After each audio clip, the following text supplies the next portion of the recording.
আলহামদুলিল্লাহ। কি হলো? এই লোকগুলো উঠতে গেল? সবাই বসেন, সবাই পড়েন আলহামদুলিল্লাহ। এই ভারতীয় উপমহাদেশে সবচেয়ে দুইটা খানদান সবচেয়ে বেশি ইসলামের খেদমত করেছে। কয়টা খানদান? আহা, ঘুমাই গেছেন আপনারা? এই ভারতীয় উপমহাদেশে ইসলামের সবচেয়ে বেশি খেদমত করেছে দুইটা খানদান। কয়টা? একটা হলো জৌনপুর আর একটা হলো ফুরফুরা। এই দুইটা খানদান সবচেয়ে বেশি ইসলামের খেদমত করেছে। এই ভারত উপমহাদেশে ন্যাংটির বদলে যে মানুষটি লুঙ্গি পরা শিখিয়েছে মানুষদেরকে, টিকির বদলে টুপি পড়তে শিখিয়েছে, হরারামের জায়গায় কলমা পড়তে শিখিয়েছে, শ্রীর জায়গায় মোহাম্মদ লিখতে শিখিয়েছে, সেই জৌনপুর খানদানের সিংহ পুরুষ তিনি হচ্ছেন আমাদের কারামত আলী জৌনপুরী রহমাতুল্লাহ আলাই।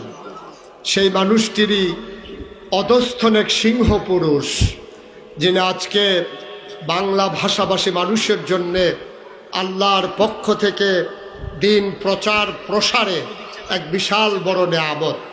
বাতিলের জন্য যিনি আতঙ্ক, সেকুলারিজমের নামে, আধুনিকতার নামে যারা ইসলামের বিরোধিতা করতে চায়, সেই বুদ্ধির আড়ালে যারা ইসলাম ধ্বংসের বুদ্ধি লালন করে, তাদেরকে বুদ্ধিভিত্তিক তাদেরকে ধ্বংস করে দেওয়ার জন্য যে মানুষটি বলিষ্ঠ ভূমিকা রেখেছেন, তিনি আজকের মাহফিলের প্রধান অতিথি, হৃদয়ের কাছের মানুষ, মন থেকে যে মানুষটিকে ভালোবাসি, অভিন্ন হৃদয়াংশ ডক্টর সৈয়দ এনায়েতুল্লাহ আব্বাসী ওয়া সিদ্দিকী জৌনপুরী।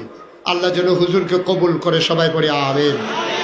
আমরা হুজুরের দীর্ঘ হায়াত কামনা করি এবং জ্ঞানের প্রসিদ্ধির মাধ্যমে, জ্ঞানের প্রবৃদ্ধির মাধ্যমে তিনি যেন এই বাতিলের বিরুদ্ধে ইনশাআল্লাহ তার আজীবন এই সংগ্রাম চালিয়ে যেতে পারেন।